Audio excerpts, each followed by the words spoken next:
Common ആയിട്ട് ഇപ്പൊ തിരിഞ്ഞു നോക്കുമ്പോ എന്താ അതില് ഇപ്പൊ പെട്ടെന്ന് ബെർലിനെ കുറിച്ച് ഓർമ്മ വരുന്നത് സ്ട്രൈക്ക് ചെയ്യുന്നൊരു കാര്യം അല്ലാണ്ട് വേറെല്ലോ ഉണ്ടോ അല്ലേ? എനിക്കടുത്ത് പൊറോട്ടയും ചിക്കൻ കറി എടാ അമ്മ അത് പറയടാ ഈ പപ്സ് മാടുത്തടാ. മഴ വരുന്നുണ്ടോ? വൈകിട്ട് സന്ധിക്ക് എളുപ്പമില്ല. ആ ചോദ്യം വരുമ്പോ കറക്റ്റ് ആയിട്ട് വന്നോളും. വരില്ല, ചിലപ്പോ വരില്ല. കമോൺ വരും.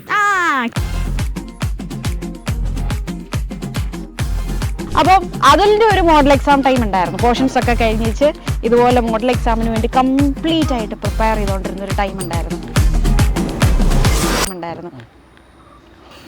ഒരു മിനിറ്റ് കേട്ടോ. ഇപ്പോൾ എനിക്ക് ഫീൽ ചെയ്യുന്ന പറയുമ്പോൾ ഭയങ്കര പ്രൗഡാണ് തോന്നുന്നത്. കാരണം നമ്മൾ ഇത്രയധികം പഠിച്ച് നല്ല റിസൾട്ടായിട്ട് ഒരു സെയിം ക്യാമ്പസിൽ തന്നെ വരുമ്പോൾ എന്ന് പറയുമ്പോൾ ഒരു പ്രത്യേക ഫീലാണല്ലോ ആർക്കായാലും കിട്ടുക. ആ ഒരു പ്രൗഡ് ഫീലിംഗ് എനിക്കിപ്പോഴും ഉണ്ട്. ഞാനിപ്പോൾ ചൂസ് ചെയ്തത് ഏറ്റവും ബെറ്റർ ആയിട്ട് തന്നെ എനിക്കിപ്പോൾ തോന്നുന്നുണ്ട് സത്യം പറഞ്ഞാൽ. നമ്മൾ കൂടെ ഉള്ളവർ എത്രത്തോളം ഫ്രണ്ട്ലി ആവുന്നു അതിനനുസരിച്ച് നമ്മളും കൂടുതൽ ഹാപ്പി ആവുന്നു. കൂടുതൽ ഇനി റിവൈസ് ചെയ്ത് സമയം കളയുന്നതിനേക്കാൾ ബെറ്റർ ക്വസ്റ്റ്യൻ ചെയ്തിട്ട് അതിനെ റിവൈസ് ചെയ്യാൻ നോക്കും. എന്തായാലും പറ്റും. പറ്റാത്ത അടി ലോകത്ത് എന്താണ് ഒന്നുമില്ല. ശ്രമിച്ചു കഴിഞ്ഞാൽ ആർക്കായാലും എന്തായാലും. അപ്പൊ എല്ലാവരുടെ അടുത്തും അതേ പറയാനുള്ളൂ. അതിലും പറയാനുള്ളത് പോലെ തന്നെ എല്ലാവരും നന്നായിട്ട് പഠിക്കാം, നല്ല മാർക്ക് മേടിക്കാം. മഴ വരും, പൊക്കോട്ടെ.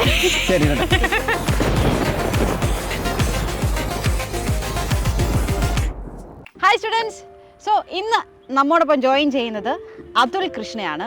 നിങ്ങൾക്കറിയാം ബുർലിൻ സ്റ്റഡി സെൻറ്ററിൻ്റെ യൂട്യൂബ് ചാനലിലൂടെ വൈറലായിട്ടുള്ള ഒരു സ്റ്റുഡൻറ്റ് തന്നെയായിരുന്നു നമ്മുടെ അതുൽ കൃഷ്ണ. അന്ന് അതിൻ്റെ സ്റ്റോറി പറഞ്ഞപ്പം ഒരു വളരെ വിഷമത്തോടെ, എന്നാൽ എന്താ പറയുക, കുറേ സ്ട്രഗിൾ ചെയ്ത് അല്ലെങ്കിൽ കുറച്ച് വിഷമിച്ചിട്ടൊക്കെയാണ് അന്നത്തെ ആ കഥ പറഞ്ഞതും ആ പോയ വഴികളൊക്കെ എന്തൊക്കെയാണെന്നുള്ളത് നമ്മുടെ അടുത്ത് പറഞ്ഞത്. കഴിഞ്ഞാൽ ചെറുപ്പം മുതലുള്ള ആഗ്രഹമായിരുന്നു ഡോക്ടർ ആവുമെന്ന് പറയുന്നത്. കാരണം വെച്ചാൽ നമ്മൾ ഈ പൂരത്തിനൊക്കെ പോയി കഴിഞ്ഞാൽ കളിപ്പാട്ടങ്ങളൊക്കെ കിട്ടുമല്ലോ. ആ കളിപ്പാട്ടത്തിൽ ഏറ്റവും കൂടുതൽ ഞാൻ വാങ്ങിക്കാൻ ആഗ്രഹിക്കുന്നത് വെച്ചാൽ ഈ സ്റ്റെതസ്കോപ്പും മറ്റടങ്ങിയ ചെറിയ ചെറിയ കിറ്റുകൾ ഉണ്ടാവില്ലേ, അതൊക്കെയായിരുന്നു ഏറ്റവും കൂടുതൽ ഞാൻ വാങ്ങിച്ചിരുന്നത്. ആ മെറിറ്റിൽ സീറ്റ് മേടിക്കുക എന്നുള്ളൊരു ലക്ഷ്യത്തിലായിരുന്നു പിന്നെ പഠിത്തമുണ്ടായിരുന്നു. അങ്ങനെ പഠിച്ചുകൊണ്ടിരിക്കുന്നു. എക്സാമുകൾ തുടങ്ങി. ഓരോ എക്സാം, ആദ്യത്തെ എക്സാം എനിക്ക് 601 അങ്ങനത്തെ സംതിങ് മാർക്ക് വന്നു. അതിനുശേഷം പിന്നെ 590 585 500 485 അങ്ങനെ മാർക്ക് പിന്നെ കൂടിക്കൂടി പോവല്ല, കുറഞ്ഞ് പോയിക്കൊണ്ടിരുന്നു. അപ്പോൾ പിന്നെ ഞാൻ ഭയങ്കര അധികം സ്ട്രെസ് അടിച്ചു പോയി. എന്ത് ചെയ്യണം? ഇപ്പോഴും വീട്ടിലേക്കൊക്കെ വിളിക്കുമ്പോൾ ഫുൾ ടൈം കരച്ചിലാണ്. അമ്മ എനിക്ക് മാർക്ക് പറഞ്ഞു, 485 മാർക്ക് വരെയൊക്കെ എത്തിയിട്ടുണ്ട്. 300 350 തോന്നുന്നു ഏറ്റവും കുറവ് മാർക്ക് കിട്ടിയത്. പിന്നെ മോഡൽ എക്സാം ആകുമ്പോൾ ഓരോ പേപ്പറിനനുസരിച്ചിട്ട് നമുക്ക് വ്യത്യാസം വരുമല്ലോ. അങ്ങനെ മോഡൽ എക്സാം ആകുമ്പോൾ നല്ല ടഫ് ക്വസ്റ്റ്യൻ പേപ്പർ ആകുമ്പോൾ നല്ല മാർക്ക് കുറയും. എളുപ്പമുള്ള പേപ്പർ ആകുമ്പോൾ 500 സംതിങ് വരും. എന്നാലും 600ൻ്റെ അപ്പുറത്തേക്ക് ഞാൻ പോകാറില്ല. എന്നാൽ ഇന്ന് വളരെ ഹാപ്പി ആയിട്ട് നല്ല ചിരിച്ചാണ് ഇപ്പം നമ്മുടെ കൂടെ ഇന്ന് ഇരിക്കുന്നത്. അപ്പോൾ അറിയാത്ത സ്റ്റുഡൻസ് ഉണ്ടായിരിക്കാം അല്ലേ? അപ്പോൾ ഇപ്പോൾ കാണുന്ന സ്റ്റുഡൻസിന് വേണ്ടിയിട്ട് അതിനെ നമുക്കൊന്ന് പരിചയപ്പെടാം. അതിലെ ഒന്ന് പരിചയപ്പെടുവോ? എൻ്റെ പേര് അതുൽ എന്നാണ്. ഓക്കെ. ഞാൻ ഗുരുവായൂരിന്നാണ് വരുന്നത്. ഗുരുവായൂർ. ഓക്കെ. ഇപ്പം ഞാൻ സെക്കൻഡ് ഇയർ MBBS ചെയ്തുകൊണ്ടിരിക്കുന്നു. ഗവൺമെന്റ് മെഡിക്കൽ കോളേജ് രാമകുണ്ടം, ഹൈദരാബാദിൽ. ഓക്കെ. അപ്പോൾ ബുർലിനിൽ ഏത് ഇയറിലായിരുന്നു? അതിൽ ഞാൻ 2022 മുതൽ 2024 വരെ ഉണ്ടായിരുന്നു. 2 വർഷം ഞാൻ റിപ്പീറ്റ് ചെയ്തിട്ടുണ്ട്. 2 വർഷം. ഓക്കെ. അപ്പം ഇപ്പോൾ ഹൈദരാബാദിലാണ് പഠിക്കുന്നത്. എന്താണ് ഇപ്പോഴത്തെ കറന്റ് ഹൈദരാബാദ് വിശേഷങ്ങൾ? ഹൈദരാബാദ് വിശേഷങ്ങൾ എന്ന് പറയുമ്പോൾ എന്താ പറയുക, ഭയങ്കര എൻജോയ് ചെയ്തിട്ടാണ് പോയിക്കൊണ്ടിരിക്കുന്നത്. ഫ്രണ്ട്സൊക്കെ ഉണ്ട്, അത്യാവശ്യം നല്ല രീതിയിൽ തന്നെ മുന്നോട്ട് പോയിക്കൊണ്ടിരിക്കുന്നു. ഇപ്പൊ സ്റ്റഡീസ് ആയിക്കോട്ടെ, എൻജോയ്മെന്റ് ആയിക്കോട്ടെ, എല്ലാം ഈക്വലായിട്ട് അതിന് ഇമ്പോർട്ടൻസ് കൊടുത്തിട്ട് തന്നെ മുന്നോട്ട് പോകും. ഇപ്പൊ അവിടെ വെക്കേഷൻ ആണോ? എന്താ ഇപ്പൊ നമുക്ക് സംക്രാന്തി ലീവാണ്. അപ്പൊ ഞാൻ ഇതിന് ലീവിന് വേണ്ടിയിട്ട് നാട്ടിലേക്ക് വന്നു. നാട്ടിൽ വന്നപ്പോൾ ബുർലിനിലെ ആളുകളെ കാണാതെ പോകുന്നത് എങ്ങനെയാണെന്നുള്ളത് തീർച്ചയായിട്ടും. യെസ്. അപ്പൊ ഇവിടെ വന്ന് കുറച്ച് മെമ്മറീസ് ഒക്കെ റീകളക്ട് ചെയ്ത് ആ ഒരു പഴയ ഒരു വന്ന എന്താ പറയാ, ആ പോയ ജേർണി കൂടെ എല്ലാവരെയും കണ്ട്, സാർമാരെയൊക്കെ കണ്ട്, ടീച്ചേഴ്സിനെയൊക്കെ കണ്ട് എന്ത് തോന്നുന്നു? ഇപ്പോൾ ഒരു എന്താ പറയാ, 2 വർഷം, ഏകദേശം 1.5 വർഷത്തിന് ശേഷമാണ് ഇപ്പോൾ ആ തിരിച്ചു വന്ന് ഇങ്ങനെ ഇത്ര ഹാപ്പി ആയിട്ട് നിൽക്കുന്നത്. അപ്പം ഹൗ ഡു യു ഫീൽ? ഇപ്പോൾ ഈ ഒരു ഗ്യാപ്പ് കഴിഞ്ഞ് വന്ന് തിരിച്ച് ബുർലിനിലേക്ക് എത്തിയപ്പോൾ എന്ത് ഫീൽ ചെയ്തു? അതിൽ ഇപ്പോൾ എനിക്ക് ഫീൽ ചെയ്യുന്ന പറയുമ്പോൾ ഭയങ്കര പ്രൗഡാണ് തോന്നുന്നത്. കാരണം നമ്മൾ ഇത്രയധികം പഠിച്ച് നല്ല റിസൾട്ടായിട്ട് ഒരു സെയിം ക്യാമ്പസിൽ തന്നെ വരുമ്പോൾ എന്ന് പറയുമ്പോൾ ഒരു പ്രത്യേക ഫീലാണല്ലോ ആർക്കായാലും കിട്ടുക. ആ ഒരു പ്രൗഡ് ഫീലിംഗ് എനിക്കിപ്പോഴും ഉണ്ട്. അപ്പോൾ അന്ന് ബുർലിനിലെ വീഡിയോസ് അല്ലെങ്കിൽ കണ്ടിട്ടുള്ളവർക്ക് അറിയാം നമ്മുടെ ആ ഒരു സ്റ്റോറി ഒരുപാട് കുട്ടികളിലേക്ക് എത്തിച്ചു. അല്ലെങ്കിൽ അതിൻ്റെ കമൻറ്റ് സെക്ഷൻ ആണെങ്കിലും ഒരുപാട് പേര് അതിന് ഭയങ്കര എന്താ പറയുക അനുഗ്രഹങ്ങളും കുറേ അമ്മമാരും അല്ലെങ്കിൽ എല്ലാ സ്റ്റുഡൻസും എല്ലാവരും തന്നെ വളരെ നല്ലൊരു റീച്ച് കിട്ടിയൊരു വീഡിയോ ആയിരുന്നു. ആ വീഡിയോ അവിടെ ഹൈദരാബാദ് ഹൈദരാബാദിലുള്ളവരൊക്കെ കണ്ടിട്ടുണ്ടോ? എല്ലാവരും കുറെ പേര് കണ്ടിട്ടുണ്ടായിരുന്നു. അവർക്ക് ട്രാൻസ്ലേറ്റ് ചെയ്ത് തരുമെന്ന് ചോദിച്ചിട്ടുണ്ടായിരുന്നു. അതിന്റെ ഇംഗ്ലീഷ് സബ് ടൈറ്റിൽ ഇട്ടിട്ടേ അങ്ങനെ ഇടുവായിരുന്നെങ്കിൽ ഞങ്ങളും കൂടി കാണായിരുന്നു എന്നായിരുന്നു അവരുടെ എല്ലാവരുടെ അഭിപ്രായം. അപ്പൊ ചെറിയൊരു സെലിബ്രിറ്റി ഇമേജോട് കൂടിയാണോ അങ്ങോട്ടേക്ക് കയറി ചെന്നേക്കുന്നത്? തീർച്ചയായിട്ടും ആണ്. ഓക്കെ. അപ്പൊ ബുള്ളൻഡിന്ന് മാറിയിട്ട് നിന്ന് അല്ലെ നാട്ടിൽ നിന്ന് ആദ്യമായിട്ടാണോ മാറി വെക്കുന്നത്? കേരളത്തിൽ നിന്ന് ആദ്യമായിട്ട് നമ്മൾ മാറി വെക്കുന്നത് ഹൈദരാബാദ്. എങ്ങനെയുണ്ട് ഹൈദരാബാദ് സിറ്റി? ഇഷ്ടപ്പെട്ടോ? അടിപൊളിയല്ലേ. എന്തായാലും കുറെ കാര്യങ്ങൾ കാണാണ്ട് ഇഷ്ടപ്രകാരം കാര്യങ്ങൾ നമുക്ക് എക്സ്പ്ലോർ ചെയ്യാനുള്ളൊരു സ്ഥലവും കൂടി ഹൈദരാബാദ്. ഞാനിപ്പോൾ ചൂസ് ചെയ്തത് ഏറ്റവും ബെറ്റർ ആയിട്ട് തന്നെ എനിക്കിപ്പോൾ തോന്നുന്നുണ്ട് സത്യം പറഞ്ഞാൽ. ഈ ഹൈദരാബാദ് അവിടെ മോന് അവിടെ ആഗ്രഹം കൊണ്ട് അങ്ങനെ അതോ മാർക്കിന്റെ ബേസിൽ എത്തിയതാണ്? എങ്ങനെയാണ് ഹൈദരാബാദ് കേരളത്തിന് എനിക്ക് കിട്ടിയിരുന്നു. ബട്ട് ഞാൻ ചൂസ് ചെയ്ത് നോക്കിയപ്പോൾ ടീച്ചേഴ്സിന്റെ അഭിപ്രായം മറ്റുള്ളവരുടെ അഭിപ്രായമൊക്കെ വെച്ച് നോക്കിയപ്പോൾ ഞാൻ വിചാരിച്ചു ഒരു കണക്കിന് ബെറ്റർ നമ്മളെ കേരളത്തിൽ നിന്ന് പുറത്ത് പോയിട്ട് പഠിക്കുന്നതാവും ബെറ്റർ എന്നുള്ള രീതിയിൽ എക്സ്പോഷർ ആഗ്രഹിച്ചു വിചാരിച്ചിട്ട് ഞാൻ പുറത്ത് പോയതാണ്.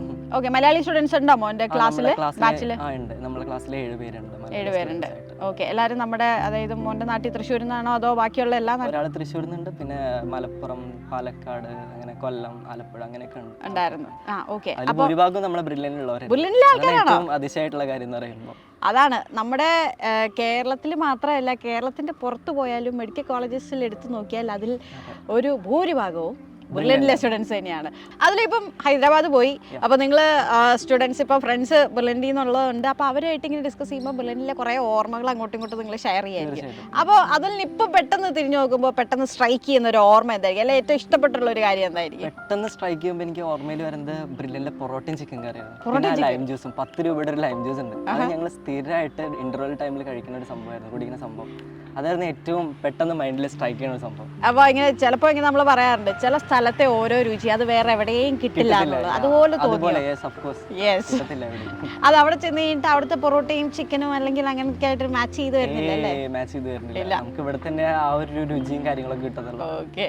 അപ്പോൾ ഈ തൃശ്ശൂരിൽ നിന്ന് അതായത് മോൻ ബുള്ളൻഡിലേക്ക് പഠിക്കാൻ വരുമ്പോൾ ഫസ്റ്റ് ടൈം ആയിരുന്നോ വീട്ടിൽ നിന്ന് മാറി നിന്നത്? അതെ, ആദ്യമായിട്ടാണ് ഞാൻ ഹോസ്റ്റൽ ലൈഫും എല്ലാതും ആദ്യമായിട്ടാണ് ഞാൻ എക്സ്പീരിയൻസ്. അപ്പോൾ എന്തായിരുന്നു തോന്നിയിരുന്നത്? ഇപ്പം വീട്ടിൽ നിന്ന് മാറി നിന്ന് ഫസ്റ്റ് ടൈം മാറിയിരിക്കുന്നത് നേരെ ബുള്ളൻഡിലേക്ക് എൻട്രൻസ് കോച്ചിങ്ങിലേക്ക് വന്നു. അപ്പോൾ ഇവിടെ വന്നിട്ടുള്ള ഒരു മോൻ്റെ ഒരു പഠനവും കാര്യങ്ങളും ഒക്കെ ഏത് രീതിയിലായിരുന്നു അന്ന് കൊണ്ടുപോയിക്കൊണ്ടിരുന്നത്? ആദ്യം കുറച്ചൊരു ബുദ്ധിമുട്ടുണ്ടായിരുന്നു പഠിക്കണതും. കാരണം ഒറ്റയടിക്ക് 12-13 മണിക്കൂറൊന്നും നമുക്ക് പഠിക്കാൻ പറ്റത്തില്ലല്ലോ. അപ്പം എല്ലാം 5, 6, 8, 10 അങ്ങനെ ഡ്യൂറേഷൻ കൂട്ടി കൊണ്ടുവന്നു. അങ്ങനെയായിരുന്നു പഠിത്തത്തിൻ്റെ ക്രമീകരണം ഉണ്ടായിരുന്നു. ഹോസ്റ്റൽ ലൈഫ് പതിയെ നമ്മൾ അതിനോട് കൂടിയിട്ട് അഡാപ്റ്റ് ചെയ്ത് വരികയാണ് ഉണ്ടായത്. ഓവറോൾ ഹാപ്പി അല്ലായിരുന്നു? ഹാപ്പി ആയിരുന്നു ആ ടൈമിൽ. കാരണം വാർഡൻസ് നല്ല എന്താ പറയുക ഫ്രണ്ട്ലി ആയിരുന്നു. നമ്മൾ കൂടെ ഉള്ളവർ എത്രത്തോളം ഫ്രണ്ട്ലി ആവുന്നു അതിനനുസരിച്ച് നമ്മളും കൂടുതൽ ഹാപ്പി ആവുള്ളൂ. പിന്നെ അതിനനുസരിച്ചുള്ള ഫ്രീഡം ഉണ്ടായിരുന്നു. പലരൊക്കെ പറഞ്ഞിരുന്നു ബ്രില്യൻ്റ് ഇങ്ങനെയാണ്, ജയിലാണ്, അതാണ് മറ്റേതാണ് മറിച്ചാണ്. എനിക്ക് പക്ഷെ അങ്ങനെയൊന്നും ഫീൽ ചെയ്തിട്ടില്ല. എനിക്ക് ഭയങ്കര ഫ്രീഡം ആയിട്ട് തോന്നിയിട്ടുണ്ടായിരുന്നു. എന്ത് കാര്യത്തിനും കൂടെ നിൽക്കുന്ന ഒരു സപ്പോർട്ടീവ് ആയിട്ടുള്ള ഫാമിലിയുള്ള പോലെയാണ് എനിക്ക് ഫീൽ ചെയ്തിട്ടുണ്ട്. അപ്പോൾ ഫാമിലിയുടെ കേസ് പറഞ്ഞപ്പോഴാണ് വീട്ടിലെ ഫാമിലി അവരുടെ ഒരു എന്താ പറയുക ഇപ്പോഴത്തെ ഒരു സന്തോഷം എങ്ങനെയാണ്? അവരിപ്പോൾ നോക്കുമ്പോഴത്തേക്കും ബുള്ളൻഡിൽ നിന്ന് ഇറങ്ങി ഹൈദരാബാദിൽ ഇപ്പോൾ MBBS സെക്കൻഡ് ഇയറിന് പഠിക്കുന്നു. അപ്പോൾ എന്താണ് അവരുടെ ഒരു ഇപ്പോഴത്തെ സന്തോഷം? ഫാമിലിയുടെ സന്തോഷം എന്ന് പറയുമ്പോൾ അച്ഛനും അമ്മയ്ക്കും ഭയങ്കര സന്തോഷമാണ്. മകൻ ഇത്രയും നല്ലൊരു പൊസിഷനിൽ സ്വന്തം അധ്വാനത്തോട് കൂടിയിട്ട് തന്നെയാണല്ലോ ഞാൻ എത്തി നിൽക്കുന്നത്. അതുകൊണ്ട് ഭയങ്കര അമ്മയ്ക്കും അച്ഛനും ഭയങ്കര പ്രൗഡാണ്. പോരാത്തിന് എൻ്റെ ചേച്ചിക്ക് ഭയങ്കര പ്രൗഡാണ്. എന്തെങ്കിലും കാര്യം ഉണ്ടെങ്കിൽ ചേച്ചിയുടെ തറവാട്ടിലായാലും ചേച്ചി ഭയങ്കര രീതിയിൽ നല്ല സന്തോഷത്തോടുകൂടി ചേച്ചി പറയും, ഓ എൻ്റെ അനിയൻ ഇങ്ങനെയാണ്. ആരോട് ചോദിച്ചാലും ചേച്ചി ഭയങ്കര ഇതിൽ സ്റ്റാറ്റസ് ഇട്ടിലും സ്റ്റോറി ഇട്ടിലും ഭയങ്കര ഇതിലാണ് ചേച്ചി. പോരാത്തതിന് നമ്മുടെ വീഡിയോസിൽ കൂടെ ആള് പിന്നെ ഒന്ന് റീച്ച് ആയപ്പോൾ ഫാമിലി പിന്നെ നല്ല അല്ലേ എന്തെങ്കിലും പറയുമ്പോൾ മോൻ്റെ കേസ് പറയുമ്പോൾ വീഡിയോയിലൊക്കെ ചെയ്തിട്ടുള്ള ആളാണ്. കുറേ പേരെ ഇൻസ്പയർ ചെയ്ത ഒരാളും കൂടെയാണ്. ആ ഒരു സ്റ്റോറിയിൽ നിന്ന് ഇപ്പം മോൻ്റെ സ്റ്റോറി ആയിട്ട് റിലേറ്റ് ചെയ്യാൻ പറ്റുന്ന ഒരുപാട് പേരുണ്ടാവും അല്ലേ? അപ്പോൾ ഞാൻ ആ ഒരു സിറ്റുവേഷനിൽ നിൽക്കുന്ന ഒരാളാണ് മോൻ്റെ ആ ഒരു സ്റ്റോറി കാണുന്നുണ്ടെങ്കിൽ ഒബ്വിയസ്ലി അവർ ഓക്കെ അതുൽ ചേട്ടൻ നേടി, അപ്പോൾ ഉറപ്പായിട്ട് ഞങ്ങൾക്ക് നേടാൻ സാധിക്കും എന്നുള്ളത് അല്ലേ? യെസ്. ഓക്കെ. അപ്പോൾ ഈ എൻട്രൻസ് പഠിച്ചുകൊണ്ടിരുന്ന സമയത്തെ ഇപ്പോഴത്തെ MBBS പഠനവും തമ്മിൽ ഒരു ഡിഫറൻസ് നല്ല രീതിക്ക് എന്താ ഫീൽ ചെയ്ത്? നമ്മൾ എൻട്രൻസ് പഠിക്കുമ്പോൾ എന്ന് പറയുമ്പോൾ MCQ ലെവലിലാണ് പഠിക്കുന്നത്. ഇപ്പം നമ്മൾ പഠിക്കുന്നത് ഡിസ്ക്രിപ്റ്റീവ് ലെവലാണ്. സോ നമ്മൾ എഴുതുന്ന രീതിയും മറ്റേത് കറപ്പിക്കുന്ന രീതിയും. അപ്പോൾ രണ്ട് രീതിയിലാണ് പഠനം ഉള്ളത്. ഇപ്പം എന്ന് പറഞ്ഞാൽ വാസ്റ്റ് സിലബസാണ്. നമുക്ക് തന്നെ അറിയില്ല എത്രത്തോളം സിലബസ് ഉണ്ടെന്ന്. നീറ്റ് എന്ന് പറയുമ്പോൾ ഒരു ചുരുങ്ങിയ സിലബസ് ഉള്ളൂ. അതായത് കൃത്യമായിട്ടുള്ളൊരു സിലബസ് ഉണ്ട്, ഇന്നതിനുള്ളിലാണ് ക്വസ്റ്റ്യൻ ചോദിക്കുള്ളത്. MBBS എന്ന് പറഞ്ഞാൽ അങ്ങനെയല്ലല്ലോ, ഒരു സാഗരം എന്ന് പറയും, അത്രത്തോളം ഉണ്ട് പഠിച്ചു വിട്ടാൽ. അതിൽ നിന്ന് എവിടെ നിന്ന് വേണമെങ്കിലും നമുക്ക് ക്വസ്റ്റ്യൻ വരാം. കാരണം മനുഷ്യനാണല്ലോ, എപ്പോൾ വേണമെങ്കിലും പുതിയ ഡിസീസ് വരാം, പുതിയ കണ്ടുപിടുത്തങ്ങൾ ഉണ്ടാവാം. അപ്പോൾ അതിനനുസരിച്ച് നമ്മളിങ്ങനെ നോളജ് കൂട്ടി കൊണ്ടുവരണം. ഒരു മനുഷ്യ ശരീരത്തെ കുറിച്ച് പഠിക്കാൻ ഇത്രയും ഉണ്ടെന്ന് അറിഞ്ഞത് എനിക്ക് തോന്നുന്നല്ലേ MBBS എടുത്തപ്പോഴാണ് ഉണ്ടല്ലോ കാര്യങ്ങളെന്ന് മനസ്സിലാക്കിയെടുത്തത്. ഓക്കെ. ഇപ്പൊ എനിക്ക് തോന്നുന്നു +2 വരെ നമ്മൾ എന്താ പറയുക +2 വരെ ഡിസ്ക്രിപ്റ്റീവ് പോയി, പിന്നെ എൻട്രൻസ് കോച്ചിങ്ങിന് വന്നപ്പോൾ MCQ ആയി, പിന്നെ ഇപ്പൊ അവിടുന്ന് ഡിസ്ക്രിപ്റ്റീവ് വന്നേക്കുന്നത് അല്ലേ. അപ്പം ആ ഒരു ചേഞ്ചസ് ഒക്കെ ആയിട്ട് അഡാപ്റ്റ് ചെയ്ത് വരുന്നു, ഓക്കെ ആയിട്ട് പോകുന്നു അല്ലേ. യെസ്. അപ്പം ഇപ്പൊ സെക്കൻഡ് ഇയറിലല്ലേ നിങ്ങളുടെ ക്ലിനിക്കൽ പോസ്റ്റിംഗ് ഒക്കെ? ക്ലിനിക്കൽ പോസ്റ്റിംഗ് നമുക്ക് സ്റ്റാർട്ട് ആയിട്ടുണ്ട്. എന്താ ഇപ്പോഴത്തെ ഒരു ഇപ്പൊ പേഷ്യൻസിനെ നേരിട്ട് കണ്ട് അല്ലെങ്കിൽ അല്ലെ അടുത്ത് വന്ന് അവരെ ഒരു റിയൽ എക്സ്പീരിയൻസ് ചെയ്യുന്ന, ബുക്കുകളിൽ നിന്ന് മാറി റിയൽ ആയിട്ട് പഠിക്കുന്ന ഒരു ഇതിലേക്ക് വന്നിരിക്കുക. എന്താ പറയുക, രോഗങ്ങൾ നേരിട്ട് കാണുകയും അതുപോലെ നേരിട്ട് അതിൻ്റെ കാര്യങ്ങൾ കണ്ടറിഞ്ഞ് പഠിക്കുകയും ചെയ്യണം. അപ്പോൾ കൂടുതൽ നമ്മൾ മെമ്മറിയിൽ അത് കൂടുതൽ സ്റ്റോർ ചെയ്ത് വെക്കാൻ സഹായിക്കും. അതുപോലെ തന്നെ നമ്മളിപ്പോൾ ഹൈദരാബാദിൽ പോയതോടുകൂടി തന്നെ നമുക്ക് പുതിയൊരു ലാംഗ്വേജ് ആണല്ലോ. അപ്പോൾ ആ ഒരു ലാംഗ്വേജിനോടുള്ള എക്സ്പോഷർ കൂടുതൽ കിട്ടുന്നുണ്ട്. അപ്പോൾ നമ്മളിങ്ങനെ കുറച്ച് ഇങ്ങനെ പഠിച്ച് വരുന്നു. കേട്ട് കഴിഞ്ഞാൽ കുറച്ചൊക്കെ മനസ്സിലാവുന്നുണ്ട്. അപ്പോൾ എന്താ പറയുക, പറയാൻ നമ്മൾ പഠിച്ചുകൊണ്ടിരിക്കുകയാണ്. ഒബ്വിയസ്ലി അവിടുത്തെ എനിക്ക് തോന്നുന്നു അവിടുത്തെ പേഷ്യൻസുമായിട്ട് നിങ്ങൾ ഇന്ററാക്ട് ചെയ്യണമെങ്കിൽ അവിടുത്തെ ലാംഗ്വേജ് അല്ലേ അറിഞ്ഞിരിക്കണം എന്നുള്ളത്. അപ്പം പുതിയൊരു ലാംഗ്വേജ് പഠിക്കാനുള്ള ഒരു അവസരവും കൂടിയൊക്കെയാണ് കിട്ടിയിട്ടുണ്ട്.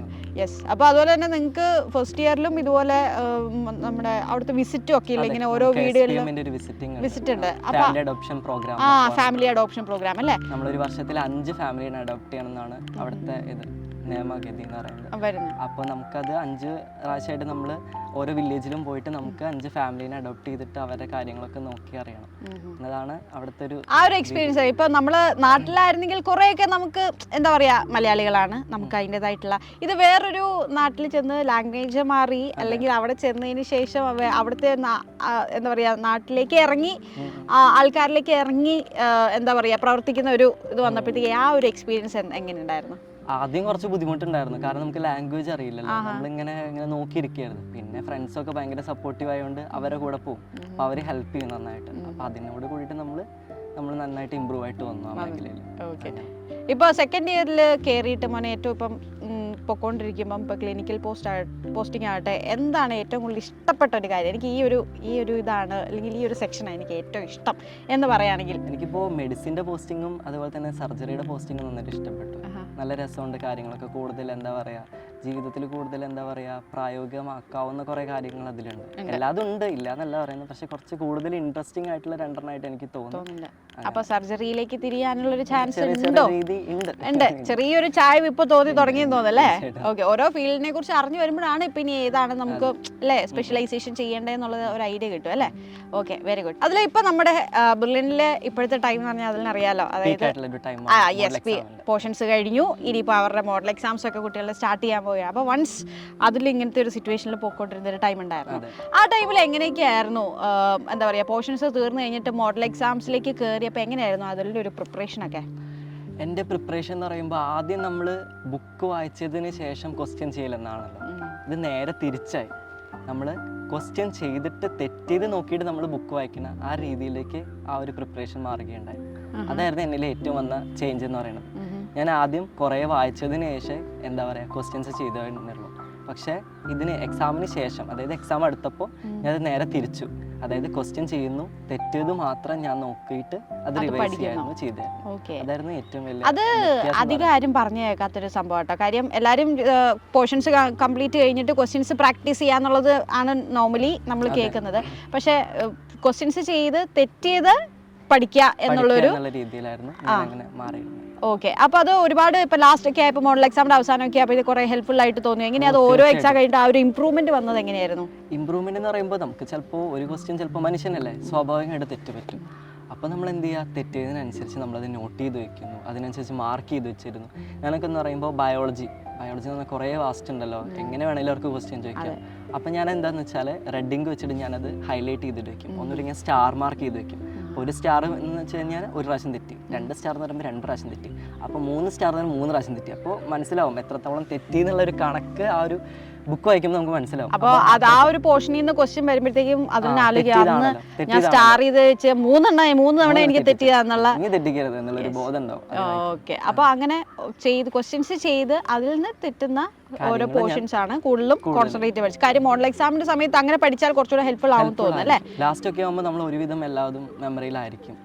ചിലപ്പോൾ പിള്ളേർക്ക് ഡൗട്ട് ആവും, എങ്ങനെ ഇത്ര അധികം സിലബസ് പഠിച്ച് തീർക്കുക, ഇതൊക്കെ എല്ലാം കൂടി എൻ്റെ തലയിൽ പറ്റുമോ എന്നുള്ള ഡൗട്ട് ഉണ്ടാവും. പക്ഷെ തികച്ചും അത് എന്താ പറയുക, പറ്റാവുന്ന ഒരു കാര്യമാണ്. എഫക്റ്റീവ് ആയിട്ടുള്ള ഒരു മെത്തേഡ് ആയിരുന്നു അല്ലേ? പറ്റും, എന്തായാലും പറ്റും. പറ്റാത്ത അടി ലോകത്ത് എന്തായാലും ഒന്നുമില്ലല്ലോ. അതെ, ശ്രമിച്ചു കഴിഞ്ഞാൽ ആർക്കായാലും എന്തായാലും പറ്റും. അതിന്റെ ഒരു എക്സാമ്പിൾ ആണ് തയ്യിരിക്കുന്നത് അല്ലേ? അതിലിപ്പോൾ ഈ ലാസ്റ്റ് ഈ ഒരു ടൈമിൽ എന്താ പറയുക, ബാക്ക്ലോഗ്സ് ഉണ്ടായിരുന്നോ ഒരു മോഡൽ എക്സാം ടൈമിൽ മോനെ? അങ്ങനത്തെ ഒരു ഉണ്ടായിരുന്നു, കുറച്ച് ചാപ്റ്റേഴ്സ് ബാക്ക്ലോഗ്സ് ഉണ്ടായിരുന്നു. പക്ഷെ ഞാൻ എന്താണെന്ന് വെച്ചാൽ ഓരോ മോഡൽ എക്സാമിന് നമുക്ക് ഒരു നിശ്ചിത ചാപ്റ്റർ എന്ന രീതിയിലാണല്ലോ പോയിക്കൊണ്ടിരുന്നത്. അപ്പോൾ ഞാൻ ആ ചാപ്റ്റർ വരുമ്പോൾ ആദ്യം ഞാൻ ബാക്ക്ലോഗ്സ് ഉള്ളത് കംപ്ലീറ്റ് ചെയ്യും, എന്നിട്ട് ഞാൻ കഴിഞ്ഞത് ഞാൻ വീണ്ടും റിവൈസ് ചെയ്തിട്ടുണ്ട്. അങ്ങനെയായിരുന്നു ഞാൻ അങ്ങനെ ചെയ്തോണ്ടിരുന്നത്. ഓക്കെ. അപ്പോൾ ഈ എങ്ങനെയൊക്കെയായിരുന്നു മോഡൽ എക്സാംസിന്റെ മാർക്കും ആ ഒരു സമയത്തെ ഫീലിങ്സും? പല സമയത്ത് നമ്മൾ ഡിപ്രസ്ഡ് ആയി പോകുന്ന മാർക്കുകൾ വരാം അല്ലേ? എക്സാമിന്റെ ലെവൽ എന്ന് പറഞ്ഞാൽ പല ലെവലിലുള്ള എക്സാംസ് നമ്മൾ ഇടും. അപ്പോൾ എപ്പോഴെങ്കിലും മാർക്ക് കുറഞ്ഞു പോകുന്ന സമയത്ത് എങ്ങനെയായിരുന്നു അതിനെ തന്നെ മോട്ടിവേറ്റ് ചെയ്തുകൊണ്ടിരുന്നത്? എങ്ങനെയായിരുന്നു? എനിക്ക് എന്ന് പറയുമ്പോൾ പെട്ടെന്ന് മോട്ടിവേറ്റ് ചെയ്യാന്ന് പറയുമ്പോൾ ഞാൻ ചിലപ്പോൾ ബ്രില്യൻ്റിലെ വീഡിയോസ് ഇരുന്ന് കാണും, കാരണം അതെല്ലാം ആ കൂടെയുള്ളൊരു മാർഗ്ഗമുള്ളൂ. പിന്നെ ഞാൻ വാർഡനായിട്ട് പോയിട്ട് സമീപിക്കും, എനിക്ക് ഇങ്ങനെയാണ് അവസ്ഥ. കാരണം കുറേ മാർക്ക് കുറഞ്ഞു പോയിട്ടുണ്ട്, 250, 300 വരെയൊക്കെ എത്തിയിട്ടുണ്ട് ഇടയ്ക്ക് ഒരു ടൈമിൽ. അപ്പോൾ എന്ന് പറയുമ്പോൾ ഇത്ര അധികം കാരണം എന്ന് വെച്ചാൽ ചിലപ്പോൾ നമ്മളറിയാതെ തന്നെ നമ്മൾ ചിലപ്പോൾ നമ്മളുടെ കൂടെ ഉള്ളവരെ കമ്പയർ ചെയ്യും. അയ്യോ, നമ്മളെ ഒന്നുമില്ലെങ്കിൽ നമ്മൾ ക്ലാസ് ടോപ്പറിനെ കമ്പയർ ചെയ്യും. ക്ലാസ് ടോപ്പർ ഒരു 650, 700 എത്തി, നമ്മൾ ഇപ്പോൾ കിടക്കുന്നത് 250 എന്ന റേഞ്ചിലാണ്. അപ്പോൾ എന്തായാലും ആ ഒരു വേരിയേഷൻ നമ്മൾ ഓട്ടോമാറ്റിക്കലി കമ്പയർ ചെയ്യും. ആരെന്ത് പറഞ്ഞാലും നമ്മുടെ മൈൻഡ് കമ്പയർ ചെയ്യും, ഇത്ര അവന് കിട്ടി, സോ നമുക്ക് ഇത്രയും കിട്ടിയില്ല, നമ്മൾ ഇത്ര ലെവലിലാണെന്നുള്ള ടോപ്പറായിട്ട് കമ്പയർ, അല്ലാണ്ട് നമ്മുടെ ഫ്രണ്ട്സ് ആയിട്ടല്ല, ടോപ്പർ എന്ന രീതിയിലുള്ള ഒരു കമ്പാരിസൺ അവിടെ എന്തായാലും നടക്കും. അങ്ങനെ വെച്ചിട്ടൊരു കമ്പാരിസൺ മനസ്സിലുള്ളതോട് തന്നെ ഹെൽത്തി കോമ്പറ്റീഷൻ മെയിൻറ്റെയിൻ ചെയ്യാനുള്ള ഒരു ഓപ്പർച്യൂണിറ്റി ബ്രില്യൻ്റ് തരുമായിരുന്നു. അങ്ങനെ ഓരോ എക്സാം കഴിയുന്നതോറും ആ ഒരു ഇമ്പ്രൂവ്മെന്റ് കാണാൻ സാധിച്ചിട്ടുണ്ടായിരുന്നോ? അതിന് ഉണ്ടായിരുന്നു, പക്ഷേ ഇങ്ങനെ ഇടയ്ക്കൊരു ടഫ് എക്സാം ഒക്കെ വരുമ്പോൾ എന്തായാലും നമ്മൾ കുറഞ്ഞു വരുമല്ലോ, അങ്ങനെ ഉണ്ടായിരുന്നു. പക്ഷെ എന്നാലും ഇമ്പ്രൂവ്മെൻ്റ് ഒക്കെ ഉണ്ടായിരുന്നു. ഓക്കെ. അപ്പോൾ നമുക്ക് ഈ എക്സാമിൻ്റെ അന്ന്, നീറ്റ് എന്ന് പറയുന്ന ഒരു എക്സാമിൻ്റെ അന്ന് എന്തൊക്കെയായിരുന്നു എന്ന് ഇപ്പോൾ ഒന്ന് ഓർത്തെടുക്കാൻ പറ്റുന്നുണ്ട്? അന്ന് എന്തൊക്കെയായിരുന്നു തോന്നിയിരുന്നേന്നുള്ളത്? കാര്യം ആ ഒരു അത്രയും കാലം ഒരു 1.5-2 വർഷത്തോളം എന്ന് പറഞ്ഞ പോലെ പ്രിപ്പയർ ചെയ്തിട്ടുള്ള പെർഫോമൻസ് കാഴ്ചവെക്കാൻ പോകുന്ന ഡേ ആണല്ലേ? അപ്പോൾ അന്ന് എന്തൊക്കെയാണ് ആ ഒരു മൊമെന്റിൽ തോന്നിയത്?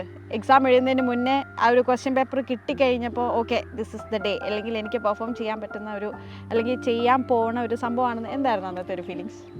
പോലോ കോയലോയുടെ ഒരു പ്രശസ്തമായിട്ടുള്ള ഒരു വാചകം ഉണ്ടായിരുന്നു, എന്ന് വെച്ചാൽ നമ്മളൊരു കാര്യത്തിനെ ഒരു തീവ്രമായിട്ട് ആഗ്രഹിച്ചു കഴിഞ്ഞാൽ ഈ ലോകം മൊത്തം കൂടെ ഉണ്ടാവുന്ന. അതുപോലെ തന്നെ അന്നത്തെ ദിവസം ഈ ലോകം മൊത്തം കൂടെ നിന്നൊരു ഫീലിംഗ് ആയിരുന്നു എനിക്ക്. കാരണം ആ എന്താ പറയുക, എൻട്രൻസിൻ്റെ ആ ഗേറ്റ് തുറക്കുമ്പോൾ എനിക്ക് പരിചയമുള്ള ആളായിരുന്നു കൂടെ ഉണ്ടായിരുന്നത്. ആളായിരുന്നു എനിക്ക് ഗേറ്റ് തുറന്നു തന്നത്. ചെന്ന് നിൽക്കുമ്പോൾ അവിടെ ഒക്കെ പരിചയമുള്ള ഫേസുകൾ പോലെയാണ് എനിക്ക് ഫീൽ ചെയ്തത്. അവിടെ ഉള്ളവരൊക്കെ എന്താ പറയുക, ഭയങ്കര ഫ്രണ്ട്ലി നേച്ചറായിട്ടായിരുന്നു അവരെന്നോട് ബിഹേവ് ചെയ്തത്. ഇൻവിജിലേറ്റർ ആയിക്കോട്ടെ, അവരൊക്കെ ഭയങ്കര ഫ്രണ്ട്ലി ആയിരുന്നു. അപ്പം തന്നെ ഞാൻ പകുതി കൂളായി, ഫ്രീ ആയി. പിന്നെ എനിക്ക് ഒന്നിൻ്റെ ആവശ്യമില്ല, ഭയങ്കര കൂളായിട്ടായിരുന്നു ഈ എക്സാം എഴുതിയത്. എക്സാം കഴിഞ്ഞ പോലെ എനിക്ക് ഓർമ്മയില്ല, അത്രയും ഫ്രീ ആയിട്ട് എഴുതാൻ പറ്റി. അത് എനിക്ക് തോന്നുന്നു ആ ഒരു മാർക്കിന്, നല്ലൊരു മാർക്കിനെ എത്തിക്കാൻ വേണ്ടിയിട്ട് സഹായിച്ച ഒരു കാര്യം തന്നെയായിരിക്കും അല്ലേ? അത്രയും റിലാക്സ്ഡ് ആയിട്ട് പോയിരുന്ന് എഴുതാന്നുള്ളത് ഇമ്പോർട്ടന്റ് ആണ്. എക്സ്റ്റേണൽ ഫാക്ടേഴ്സ് എന്ന് പറയുമ്പോൾ പ്ലേ മേജർ റോൾ.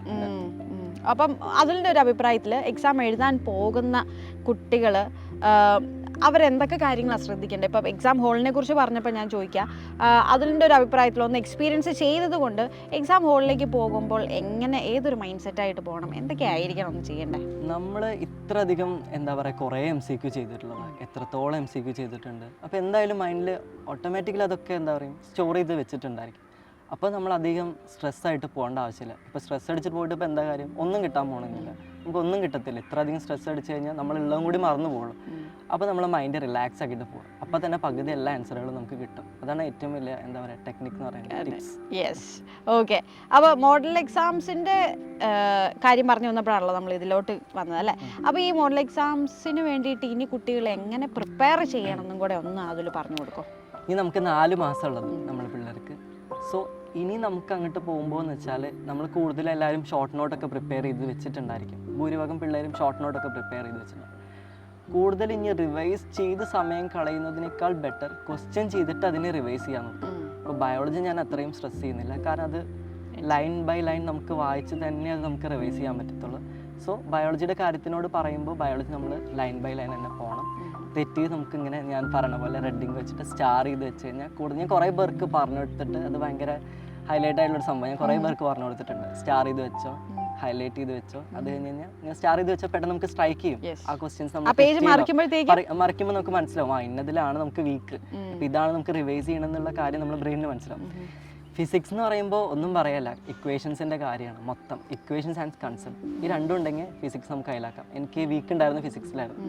അപ്പോൾ ഞാൻ അതിനെ ഷോർട്ട് നോട്ട് ഉണ്ടാക്കി വെച്ചിട്ടുണ്ടായിരുന്നു. എല്ലാ ഇക്വേഷൻസ് ആയിട്ട് ഇക്വേഷൻ ബുക്ക് സെപ്പറേറ്റ് ഉണ്ടായിരുന്നു. അപ്പോൾ ഞാൻ ഇക്വേഷൻസും കൺസെപ്റ്റും തിയറിയും മാത്രമായിട്ട് അത് റിവൈസ് ചെയ്യും. എന്നിട്ട് അതിൻ്റെ ക്വസ്റ്റ്യൻസ് ചെയ്യും. ഇപ്പോൾ കെമിസ്ട്രി എന്ന് പറയുമ്പോൾ നമുക്ക് ഫിസിക്കൽ ഉണ്ട്, ഓർഗാനിക് ഉണ്ട്, ഇൻഓർഗാനിക് കെമിസ്ട്രി ഉണ്ട്. ഫിസിക്കൽ കെമിസ്ട്രി എന്ന് പറയുമ്പോൾ ഓഫ്കോഴ്സ് നമ്മൾ ഫിസിക്സ് ചെയ്യണ പോലെ ക്വസ്റ്റ്യൻ ചെയ്ത് പഠിക്കണം. ഓർഗാനിക് കെമിസ്ട്രി എന്ന് പറയുമ്പോൾ നമുക്ക് കെമിക്കൽ റിയാക്ഷൻസ് എല്ലാം അറിഞ്ഞിരിക്കണം, നെയിംഡ് റിയാക്ഷൻസ് എല്ലാം അറിഞ്ഞിരിക്കണം. അതൊക്കെ ചെറിയൊരു ഷോർട്ട് നോട്ടായിട്ട് എഴുതി വെച്ച് കഴിഞ്ഞാൽ നമുക്കത് നോക്കിക്കഴിഞ്ഞാൽ പെട്ടെന്ന് റിവൈസ് ചെയ്യാൻ പറ്റും. ഇനോർഗാനിക് കഴിഞ്ഞ് കഴിഞ്ഞാൽ ഇനോർഗാനിക് എന്ന് പറയുമ്പോൾ നമ്മൾ ബയോളജിയുടെ സെയിം രീതിയിൽ തന്നെ ബയോളജി എങ്ങനെയാണ് നമ്മൾ പഠിക്കുന്നത് ആ രീതിയിൽ നമ്മൾ ലൈൻ ബൈ ലൈനായിട്ട് തന്നെ പോകണം.